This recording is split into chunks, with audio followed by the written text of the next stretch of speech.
Hello, everyone. Good morning. My informative speech is on interracial marriage and the case of Loving versus Virginia. That was a Supreme Court ruling in 1967. Can you imagine being put in jail for loving somebody of a different color than you? I want to take this time to inform you that the year that I was born, 1964, it was completely illegal to marry someone of a different color, of a different race than yourself. That was just, I'll be 54 in November, so that's just 53 years ago, 53 and a half years ago. It was considered a criminal act, and you could be jailed for it. I am married to an African-American man who was born in inner city Baltimore. We met going to Narcotics Anonymous meetings here in the Bucks County area, and we've been together for the last 8 years. I myself have dated interracially the majority of my life, and it wasn't until I came across this picture on Facebook that I realized that we were not allowed to be married at one point. And so I started looking things up and trying to figure out what was going on. This is why I picked my topic. This is a cartoon. I don't know if you guys can see it. It's the father talking to the son, and it says, "They said our wedding was unnatural, that it would destroy the sacred institution of marriage. They said the next step could be legalizing incest or bestiality. They said our love couldn't produce a normal, healthy family, but I married your mother anyway." From my audience analysis survey that you all completed, I found out that 70% of you have never been in an interracial relationship before. 20% of you have been in an interracial relationship, and 10% said they had no opinion on interracial relationships. I can't even imagine not having that choice to be with somebody that you love or care about. I want to take this time to inform you of some of the old ideas of interracial marriage. I want to introduce you to the Lovings and how they kept their family together, and inform you about how their marriage helped change the way we marry today and provided a Supreme Court decision.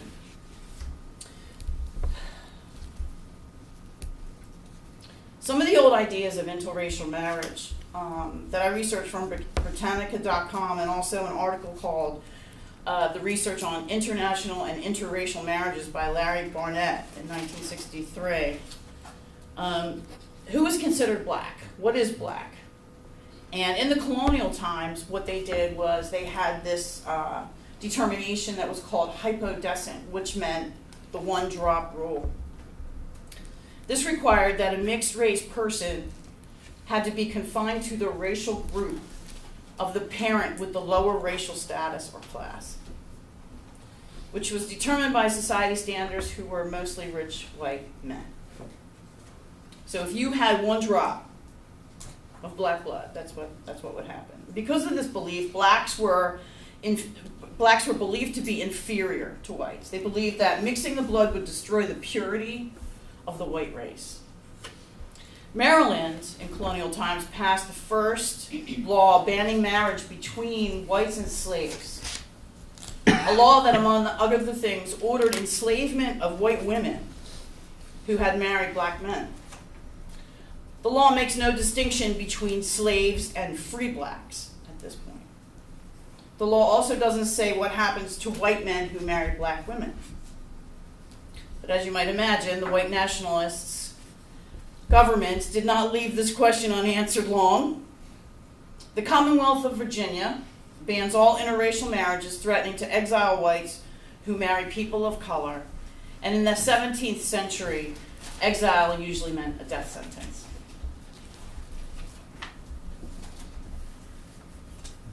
This is a protest in the 50s. Race mixing, this is the word that means race mixing, miscegenation. I think I'm saying that right, I'm not sure. But those were the laws. That was the word that they used in the law.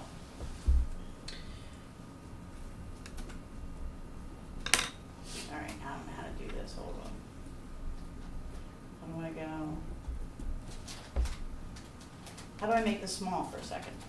Escape. Hit escape. And then hit escape again.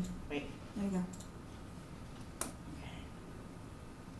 So I want to introduce you to the Lovings and their fight to stay together as a family. In 2017 was the 50th anniversary of this actual law that was put into place. It was put in place in 1967. And so in 2017 there was a movie called The Lovings. And this is the trailer. I'm gonna build you a house. Right here. Our house.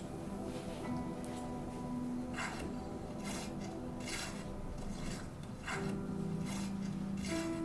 want to take Mildred up to DC and get married. Can you hear it? Sure about that? On the power vested in me by the District of Columbia, I now pronounce you husband and wife.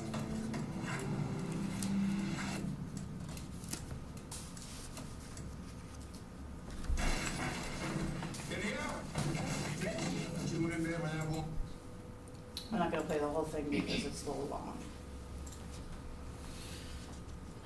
As per my audience analysis survey, 60% of you had no idea what the Supreme Court case of Loving versus Virginia was of 1967. 30% of you claimed to know something about the case, and 10% of you claimed that you knew a lot about the case in question. My research from the article Loving versus Virginia, a Civil Rights Decision, and the book The Lovings, an Intimate Portrait. On June 2nd, 1958, Richard Loving, a white construction worker, and Mildred Jeter, who was a mixed race, black and Native American, and was pregnant with his child. Because of the two were of different races, they could not get married in the state of Virginia. So they went off to Washington, D.C. to exchange their vows. 1 month and 9 days later, on July 11th, the Caroline County prosecutor obtained an arrest warrant for the couple because they've returned back to Central Point, Virginia. The county sheriff breaks the door down and goes into the Lovings' bedroom and arrests the couple and jails them briefly. 3 months later, in October of 1958, the Lovings are indicted. This is the actual real Lovings. The felony charges for violating Virginia's mixed race law. 3 months later, on January 6th, the Lovings stand trial and are told to plead guilty as a part of a deal. The court sentences them to a year each in prison. But if they both leave the state of Virginia and neither one of them returns together for 25 years, they will suspend that sentence.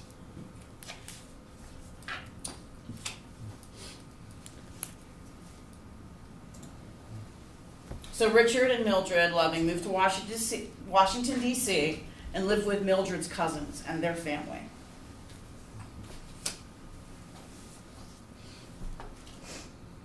Now I want to explain to you how their relationship served to help millions of people change their ideas of interracial marriage.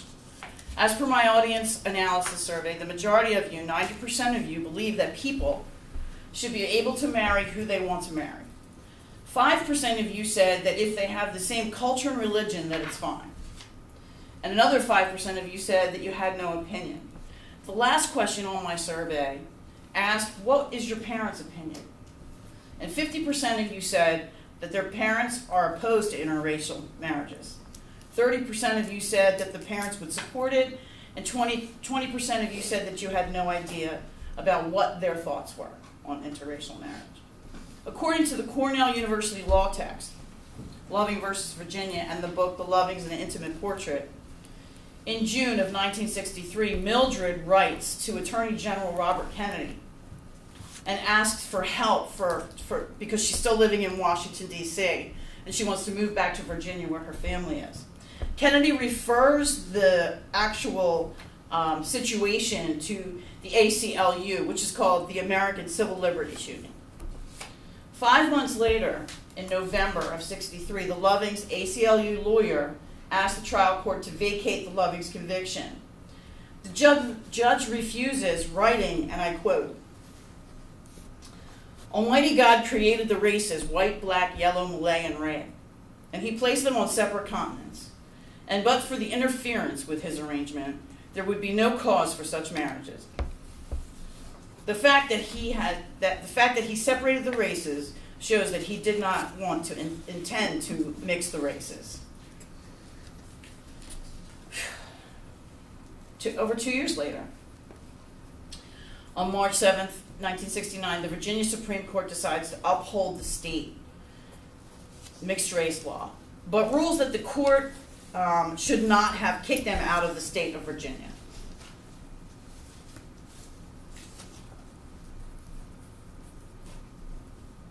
Approximately a year later, on April 10th, 1967, the U.S. Supreme Court hears an oral argument on the Loving case from the National ACLU, the NAACP, the Japanese American Citizens League, the U.S. Catholic bishops, and other people that had these same beliefs about what was going on. The Chief Justice, Earl Warren, writes the court's opinion and states that under the Constitution, the freedom to marry or not marry a person of another race resides with the individual and cannot be infringed by the state. These convictions must be reversed.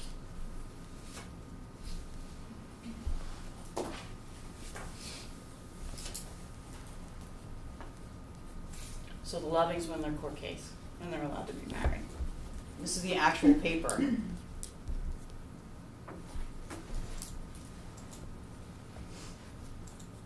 Richard died in a car accident in 1975, and Mildred lived to be 68 years old. She passed away in 2008.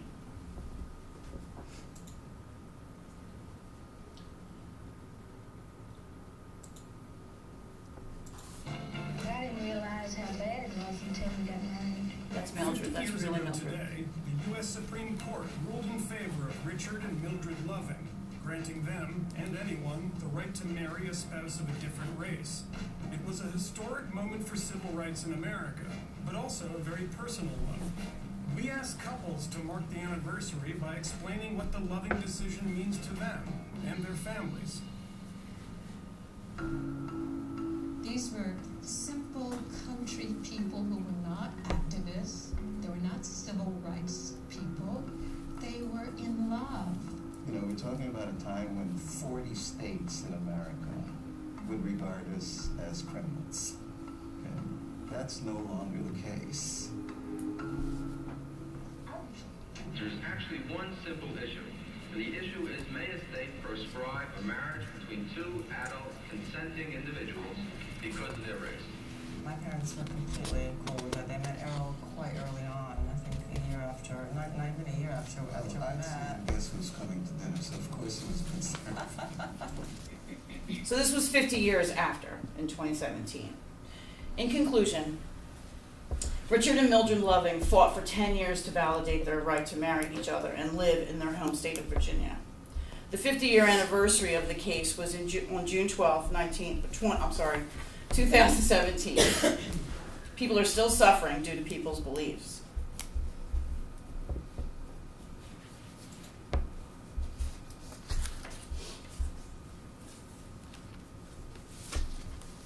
I would like to thank you personally for all of you taking part in my survey. I also want you to know that seeing the movie The Lovings last year during the 50th anniversary was very moving to myself and my husband. The Pew Research Center reports that interracial marriages have increased over the past 50 years, including marriages between whites, black, Hispanics, and Asians. There has also been an increase in mixed children since 1992. During my research, I also came across information that same-sex marriage equality case have utilized the case of Loving versus Virginia. Nathaniel Frank, author of Awakening, How Gays and Lesbians Brought Marriage Equality to America, states, the LGBTQ movement modeled a great deal of the identity and strategies of the civil rights movement. The idea that gay people were a minority that deserved rights, all of this was borrowed from the civil rights movement and Loving versus Virginia. I would like to end from a quote from Mildred Loving from an interview in 2007, the year before she died. She said, I believe all Americans, no matter what their race, no matter their sex, no matter their sexual orientation, should have the same freedom to marry.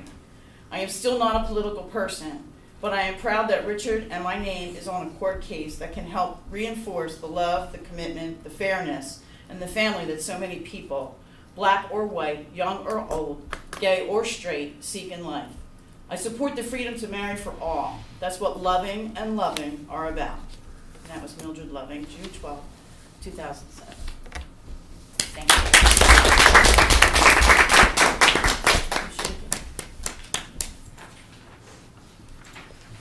Thank you, Barbara. Do you want immediate feedback? Sure. Your delivery, your projection, I'm hearing much better projection today than I have all semester. I really appreciate that because that's usually a consistent weakness.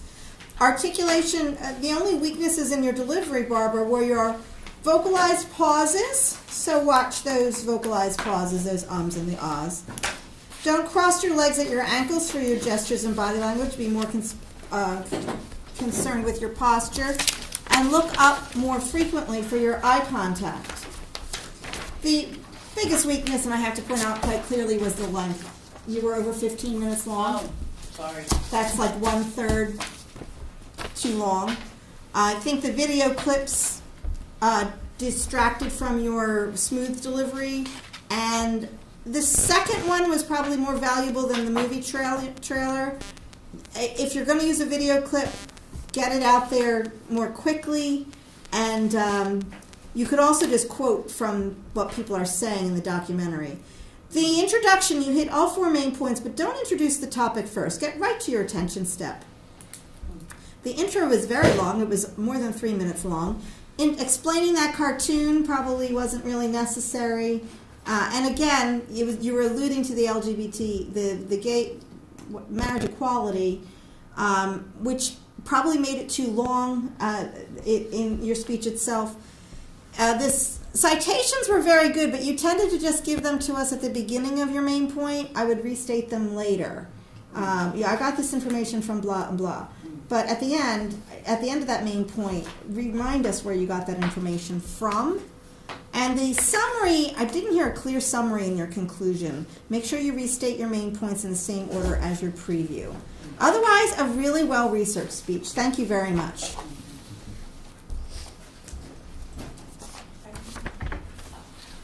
Do I have all of Barbara's feedback sheets? May I have the next speaker, please?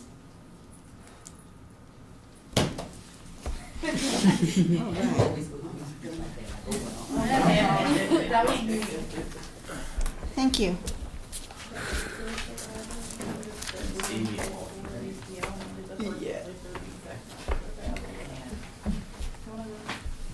I think I'm just going to volunteer myself now to go next because It's between you two. Okay. Are you okay to go last? Yeah. Okay. Great. Thank you, Vincent. Because I was going to, and I just froze out entirely there. Okay. Just throw myself under the bus.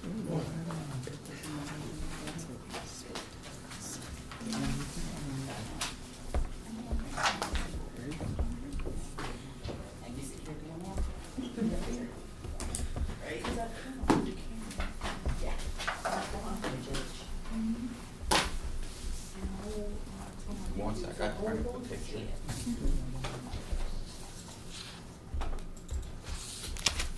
Is there a stapler on that? No? Is there a can you pass that stapler down here, please? Ladies and gentlemen, please remember to staple your paperwork.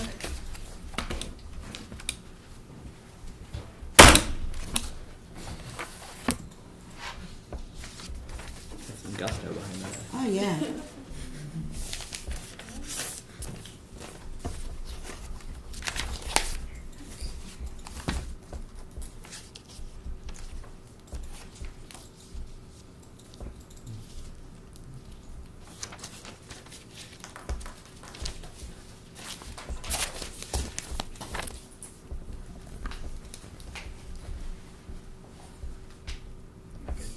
Whenever you're ready. Are you using PowerPoint? I just have a picture, Okay. but that's later on. Is the lighting going to interfere with us seeing it? Because I noticed you turned the lights back on. It's just a singular picture. Okay. Yeah.